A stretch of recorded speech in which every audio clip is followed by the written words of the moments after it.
Thank you madam, ಕತೆ ತುಂಬಾ ಚೆನ್ನಾಗಿತ್ತು. ವಿಕ್ರಾಂತ್ ಅವರೇ, ನೀವ್ ಕತೆ ಕೇಳಿಸ್ಕೊಂಡ್ರಾ?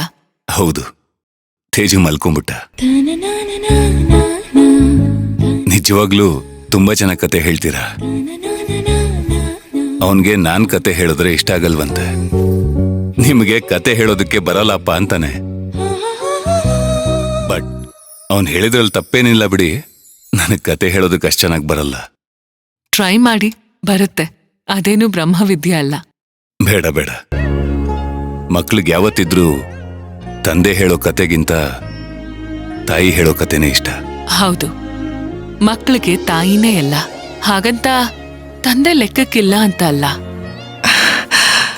ತಾಯಿ ಅಂದ್ರೆ ವಾಸ್ತವ ಅಲ್ವಾ?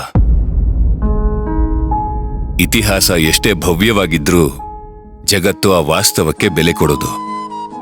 ನಿಮ್ ಮಾತ್ ನನಗೆ ಬಹಳ ಇಷ್ಟ ಆಯ್ತು. ಪ್ರಜ್ಞಾ ಅವರು ತೇಜುಗೆ ತುಂಬಾ ಕಥೆ ಹೇಳ್ತಿದ್ರು ಅಂತ ಅನ್ಸುತ್ತಲ್ವಾ? ಹೌದು, ಪ್ರಜ್ಞಾಗೆ ಕತೆ ಬರೆಯೋದು, ಹೇಳೋದು, ಓದೋದು ತುಂಬಾನೇ ಇಷ್ಟ ಇತ್ತು ಅವಳಿಗೆ.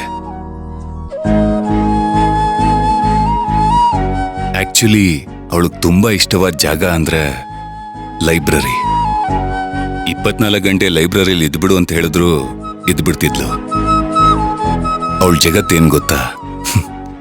ಲೈಬ್ರರಿ. ತಾಯಿ ಮನ್ಸು ಹಾಗೆ ವಿಕ್ರಾಂತ್ ಅವ್ರೆ. ಗಂಡಸರು ನೆಮ್ಮದಿಗೆ ಸಂಬಂಧಗಳನ್ನ ಹುಡುಕ್ತಾರೆ, ಆದ್ರೆ ಹೆಂಗಸರು ಇರೋ ಸಂಬಂಧದಲ್ಲೇ ನೆಮ್ಮದಿ ಕಾಣ್ತಾರೆ. ಸಂಬಂಧ ಅಂದ್ರೆ ಮನುಷ್ಯನೇ ಆಗಿರ್ಬೇಕು ಅಂತಿಲ್ಲ. ಗಿಡ, ಹೂ, ಪ್ರಾಣಿ, ಪಕ್ಷಿ, ಅಡ್ಗೆ ಮನೆ, ಇವೆಲ್ಲದ್ರ ಜೊತೆ ಹೆಣ್ಮಕ್ಳು ಅವಿನಾಭಾವ ಸಂಬಂಧ ಬೆಳೆಸ್ಕೋತಾರೆ.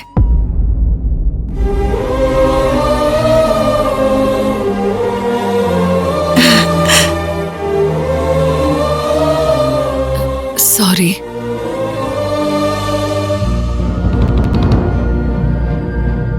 ಪ್ರಜ್ಞಾ ಅವ್ರ ನೆನಪು ಮಾಡಿಸಿ ನಿಮ್ ಮನ್ಸಿಗೆ ಬೇಜಾರ್ ಮಾಡ್ದೆ ಅನ್ಸುತ್ತೆ. ಛೇಚೆ, ಪರವಾಗಿಲ್ಲ. ಮಕ್ಕಳ ಕತೆ ಶುರುವಾಗಿ ದೊಡ್ಡವ್ರ ಕತೆಗೆ ಬಂದು ನಿಂತಿದೆ ಅಲ್ವಾ? ನೀವು ಹೇಳಿದ ಕತೆಯಲ್ಲಿ ಎಷ್ಟು ಸಸ್ಪೆನ್ಸ್ ಇತ್ತೋ ನಮ್ ಕತೆಯಲ್ಲೂ ಹಾಗೆ ಇದೆ ಬಿಡಿ. ಹೌದು, ನನಗೂ ಒಂದೊಂದ್ಸಲ ಹಾಗೆ ಅನ್ಸುತ್ತೆ. ಕತೆನ ಹೇಳ್ತಾ ಹೇಳ್ತಾ ನನ್ನ ಲೈಫೇ ನನಗೆ ನೆನಪಿಗೆ ಬಂತು. ಆದ್ರೆ ನಮ್ ಕತೆ ನಮ್ಮ ಮಕ್ಳಿಗೆ ಹೇಳಕ್ಕಾಗಲ್ಲ ಅಲ್ವಾ?